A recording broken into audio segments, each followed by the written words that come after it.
In 2022, the rules for the chassis were completely revised, but in 2026, the emphasis will be on the engines. Using sustainable fuels in the 1.6-litre V6 engines is an admirable attempt to make the vehicles more eco-friendly and approachable, but the fuel nozzle itself isn't the main issue.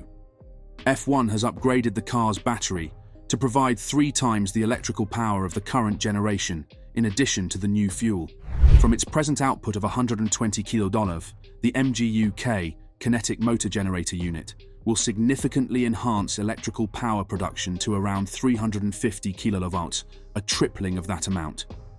From an abstract standpoint, everything is okay, but problems emerge when detailed plans are required. A significantly larger battery will be required as of 2026 onwards, when electrical power will account for 50% of overall production. The engine has received all the attention, but Red Bull's chief technical officer Adrian Newey cautioned that the chassis had not been given much thought to how it will be affected. The proverb about a dog wagging its tail is relevant here. Are cars necessary for the existence of engines, or are engines necessary for the existence of cars? It appears to be the latter according to the 2026 rules. Christian Horner, who called the new configuration a Frankenstein vehicle last year, was among the first to sound the alarm. Horner predicted that one of the big impacts for 2026 is weight, a significant increase of around 30 kilos for vehicles that are currently close to sports car weight. 2026 has a lot of great things going for it, like a sustainable fuel and other great things. However, I believe that we should prioritize examining the combustion power to electrical power ratio before it's too late. This will help us avoid building a technological Frankenstein that will force the chassis to compensate excessively, using movable aero to reduce drag to an extent that will impact the racing. Since you're essentially operating at that all the time, there won't be any tow effect, and the internal combustion engine won't transform into a generator to charge a battery. Tuning the ratio of electrical power to combustion seems like a simple way to fix it, in my opinion. Toto Wolff said that Red Bull were anxious about their first entirely in-house engine, and Horner's remarks were twisted into a political maneuver, which was bad news for the sport. I think what frightens Horner more maybe is that his engine program is not coming along, and maybe he wants to kill it that way, Wolff said. You always have to question what is the real motivation to say something like that. Questions over whether or not Red Bull was falling behind quickly overshadowed Horner's original message. Horner makes a valid argument, and Newey did the same, regardless of how accurate the Red Bull powertrains division is. It's certainly going to be a strange formula in as much as the engines will be working flat chat as generators just about the whole time, he told motorsport.com. So the prospect of the engine working hard in the middle of Lowe's hairpin is going to take some getting used to. According to Newey, starting in 2026, the internal combustion engine, IC, will no longer be utilized to support the battery, but rather the battery will be used to sustain the combustion side of the engine. The size is an additional concern, and there's also the greater strain on engines. Monaco and other Formula One courses are starting to seem a bit old, due to the vehicle's already mentioned size and weight. Not only will Sundays in Monaco be a snooze fest if current plans hold, but the vehicles will only become bigger. The present engine restrictions for 2026 are a strange formula, according to Newey, because they might require drivers to generate energy by accelerating rapidly around slow bends. However, the sport will eventually adapt to these changes, but he thinks it's a shame that automobiles have gotten heavier and bigger over the years, and would rather that they get smaller and lighter instead. It's where all the conundrums come in, Newey said. I think most people would say, from a spectacle point of view, you probably want a high-revving V10, normally aspirated. We all kind of pine after the V10s, and even the V8s of the 2000s. But of course, they are not fuel efficient, so then you have to have the balance of spectacle versus social responsibility, even though the fuel consumption of the cars in terms of the pollution that is caused by the sport is, in reality, tiny. The biggest contributor by far has to be people attending the races, and in that sense it's no different to football or any other international sport. But it's the image and the popularization.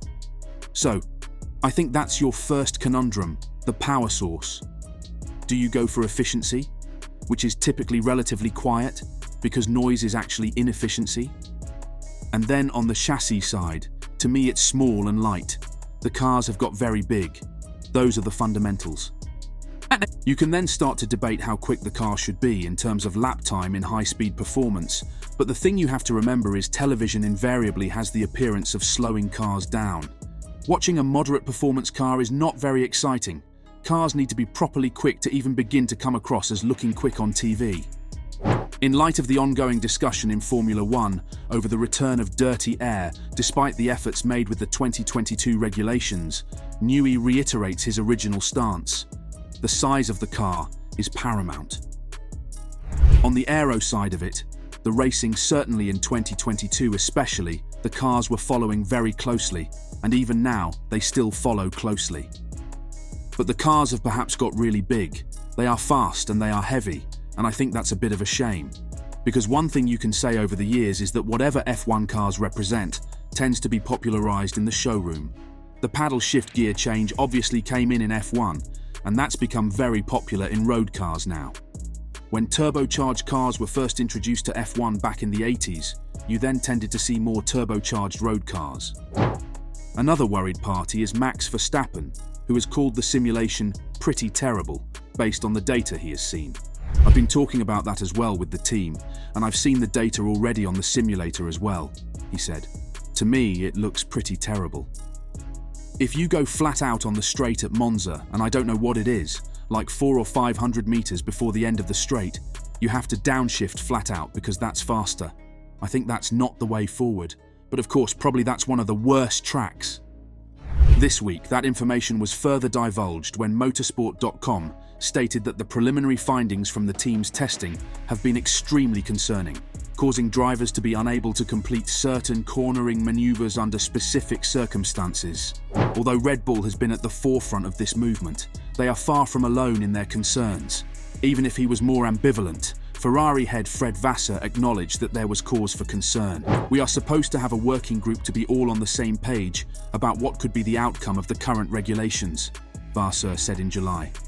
We have to make some assumptions because it's not really clear about the tyre grip, aero downforce, drag. You can do whatever you want today if you say that the grip of the tyres is decreasing by 30%. It means that we have to agree on the strategy. Probably the path of the regulation is going into the direction to keep the same size of the tyres, to do this, to do that, and to have a working group saying that plus or minus 5%, that the speed trace will be this one. Today we are not there. For me, it's quite an early stage to draw a conclusion when we are not able to have the same vision of what could be the speed trace. Formula One and the FIA are at a critical juncture with less than 2 seasons remaining before the new regulations are implemented. Although some major players may have been lured to the sport by the new rules' cost-cutting measures, it appears that we are now in for years of a formula that does not produce excellent Formula One vehicles or racing. It is critical that those in charge of the sport take immediate action. What do you think? Which team will be the master of the new regulations and be a step ahead in the new era? Please let us know down below in the comments.